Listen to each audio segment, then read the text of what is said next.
All right, well, welcome in, Coach Muss. Hutch, get us started, please. Yeah, Eric, Battle had another huge scoring game for you the other night. That's, I think, four straight games in double figures. I'm just curious with him, has something clicked for him, or is it a confidence thing, or just what do you think's going on with him lately? I mean, he's just he's a player that's in a groove right now. He's got great confidence. Guys have done a good job getting him the ball. We've tried to add some sets to get him some different looks, and he's playing at a really really high level right now, and put together some great games from an offensive standpoint. And we certainly need him to continue to be offensively aggressive. And we've seen Brazil the last couple of games. I'm wondering if you have any update on Graham and Minifield as well. Yeah, Graham done a great job rehabbing. He will be for sure available. Against Kentucky. Keon is still progressing. I'm assuming he could be available as well on Saturday. And then one more for me, with having TB back, with Graham being back in the fold, does that maybe give you a little bit more freedom to play one of those guys alongside Mackay, or do you want to stick with the 4-guard lineup, or just kind of how do you approach that, working those guys back in? That's a great question. I mean, I think we'll end up playing a little bit bigger down the stretch than the 4 guards. I mean, I think that that happened out of necessity. I thought we played well in some games, but certainly we went with a little bit bigger lineup when we made that run late game the other night. So I think that you'll see. We'll try to get TB more involved in the next few games, and so I think we'll have a little bit more of a traditional look. It doesn't mean based on the way a game is going or matchups that we won't go back to 4 guards, but I do think at least right now and today, we would plan on having a little bit more of a traditional look during the course of a game. Scotty. Yeah, Eric, I guess I'll keep the TB theme going a little bit. I'm just curious for your thoughts, maybe good and bad, perhaps, just on what he brought the other night against Vandy before he fouled out. Yeah, I mean, I think obviously the fouling out in a short amount of time, we want him to be able to play a little bit more, but that was his first extended minutes, really. I think it's hard on a team when a player comes back from an injury. It's hard on the individual player. It changes rotations and makes that a little bit more complicated for everybody involved. I thought he did a great job range rebounding, meaning rebounding out of his area, and I think that's something that we've really missed. He can just go up and get rebounds that maybe other people don't have the ability to do because of his length, his reach, and his athleticism. So and I think he's looking forward to trying to get back in the flow as well. The other thing I've got is you guys' 3-point defense has been pretty dang good the last 6 games percentage wise. I guess is anything in particular kind of spearheaded that? A lot of drills.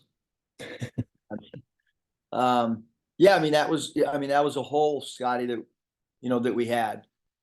We know that it was one of our weaknesses, and we've done a really good job of fixing that. And then obviously we still have other areas that we've got to continue to fix, and can't plug one hole and then find another hole. So trying to play more consistent basketball is both individually and collectively continues to be something that we want to do moving forward. Bob. Eric, I guess I'll keep the Trevin train going here. He did have some big baskets there for you late, that big 3. And just how do you think he played overall, and maybe what do you anticipate him being able to maybe take another step forward on Saturday, even though obviously it's against Kentucky in Rupp Arena? Yeah, I mean, I thought he played really well, Bob. I mean, look at what he did against Duke. He was able to make threes and rebound the ball at a high level, and certainly we did not have him last time we played Kentucky. And I mean, he's also a player he's only really he got one extended minutes, meaning last game. So he's still working his way into shape. He's still working his way into rhythm. He's still all those things are still a work in progress. He's obviously a talented guy, and he's got size, and he was, first team all conference preseason for a reason. Just what do you think he can bring to the table, even coming back off an injury and maybe still working some rust off? Yeah, like I mentioned, I think he can, he can add offensive rebounding to our team, which is an area that we've lacked.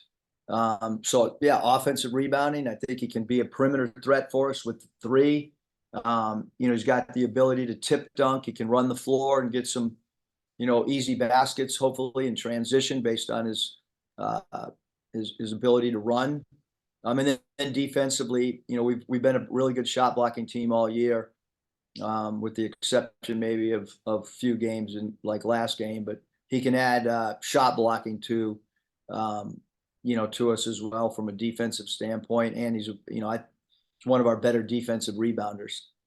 He's obviously dealt with the injury, coming back from the rehab and then the ankle and then the knee soreness again. Just how do you think he's handled everything? Just how would you sum up his season so far?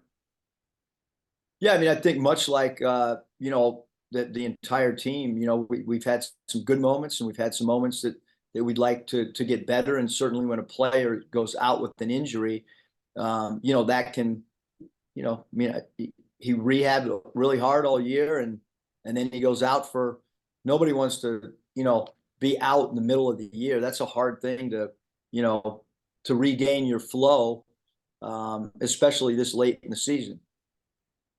And then you're 2-0 in Rupp Arena as a coach. I can't believe I haven't researched it, but there can't be too many guys that started 2-0 in Rupp Arena. I know it's a different year, different season, different rosters, all that stuff.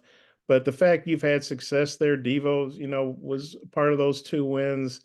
And Kentucky has lost some home games. I know they're loaded for Bear, but the fact you've had success there, and they've, Calipari, I think, said they've actually played better on the road this year. I don't know if Alabama would agree with that, but just what do you think about being 2-0 there, and the fact that maybe they've been a little vulnerable at home this year. Well, first of all, Coach Cal in Kentucky, wherever they're playing, I mean, they're a national championship contending team this year. What those 2 teams did in the past is they went in there with confidence, they went in there with toughness, they went in there with grit, they went in there with belief. So hopefully our team, this year's team, can carry some of those characteristics into the game. If you don't have those characteristics, it's going to be hard to win in Rupp. But certainly, going into those games, that was how those 40 minutes unfolded in the games that we were able to have success there. But as we've mentioned, every team, every season, every game, new identities are created and the game takes on themes of themselves. So I don't really think that our, winning 2 games there, I don't really think that has any true impact, Bob, on this particular game.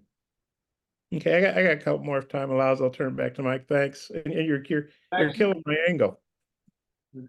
Jackson?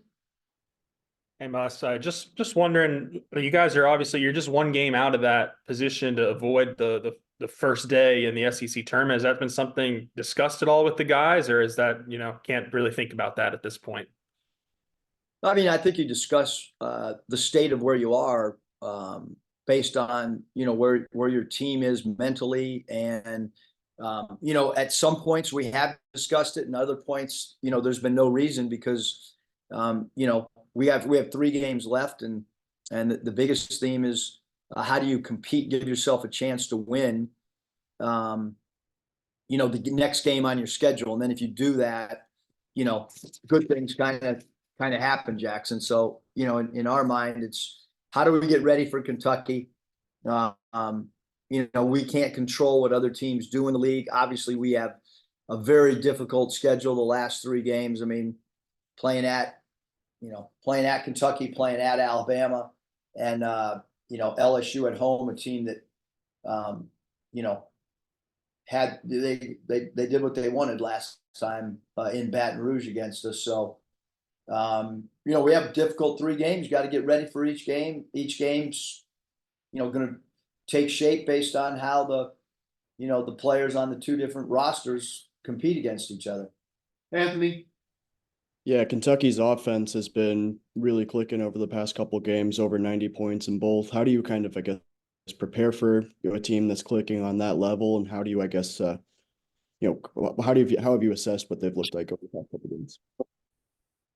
Yeah, Anthony, I don't have the stats from when we played them before, but I can tell you that they were clicking offensively then. That I promise, because we talked about transition defense. We talked about having good shot selection and how bad shot selection leads to their runouts. Again, I don't have the numbers, but I'm pretty sure when we played them last time, they might have even been offensively just as powerful as they are now.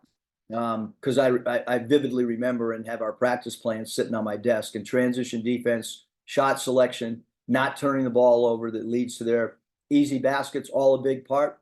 Certainly our 13 turnovers in game one impacted the game in the second half when they scored 39 points, but the 24 points in the first half, maybe as good as anybody's played Kentucky this year in a half. Again, I don't have their stats in front of me, but I do know we did a really good job holding them to 24 in one half. 63 points is probably one of their lower scoring games that they've had this year. So yeah, their transition offense is lethal, and they have great 3-point shooting. They stretch the floor out really well. They have a lot of individual tough matchups. Wagner and Reeves in the backcourt.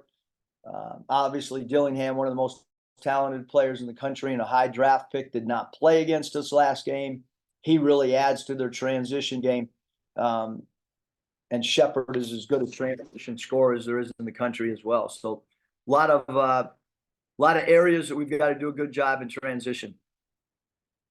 All right, Bob, one final question. Eric, you following up on Anthony's question, yeah, 63 points. That was our second lowest total. They scored 6-2 against South Carolina. What did y'all do so well in that game? And I know Cal's, I'm sure, plotting to not have that happen again, but fundamentally, what can you take from that game and carry it over into this one on the defensive end? Yeah, I mean, I think a lot of your defensive stuff has to do with what you do offensively. We did a pretty good job rebounding the ball in that particular game. I thought we could have played better defense if we wouldn't have turned the ball over 13 times. I thought our 13 turnovers hurt. You can't turn the ball over on the road. And we did a really good job, Bob, in that game of protecting the rim. I think we had 9 block shots in that particular game. So that helped us, do a fairly decent job on the perimeter defensively in the first half. I think they only made 2 threes in the first half, and then in the second half, when they did score, we did a poor job defending their 3. I think they were 7 of 11 in the second half from 3. So got to get back, got to declare the ball, got to keep the ball in front of you. It all starts with your own shot selection. If you miss shots, the other team's gonna have an opportunity to get out in transition. So shot making becomes important, which hopefully we can make some shots, and that'll help our transition defense. Thank you, Coach. Appreciate your time. Thanks.